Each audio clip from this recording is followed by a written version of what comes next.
לא. לא, את האמת שלא. אני מכירה את זה מאלעד.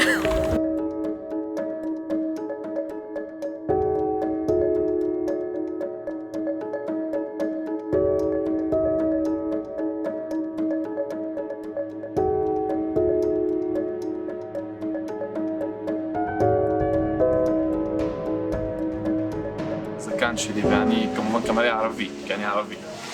ואז המאבטח שם, הוא קרא לי וזה, והוא התחיל, כאילו, מי אתה ולאן אתה מגיע וזה וזה, ואני רואה את כל האנשים שנכנסים והוא סבבה איתם. רק אני עמדתי פה, וזה קצת לא, כאילו, אני לא מרגיש טוב עם עצמי, כאילו, כולם נכנסים ואני עומד פה.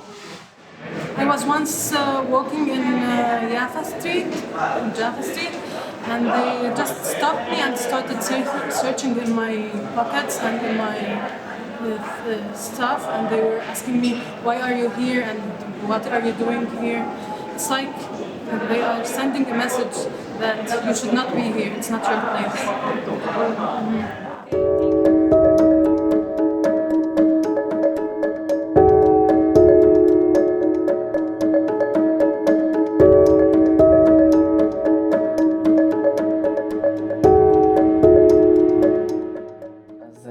קרה מקרה שעצר אותי שוטר ברכבת, אותי ואת חבר שחזרנו מהלימודים, וזה היה ממש לא בסדר, כי היה רק 9 בערב, חזרנו מהלימודים והלכנו הביתה.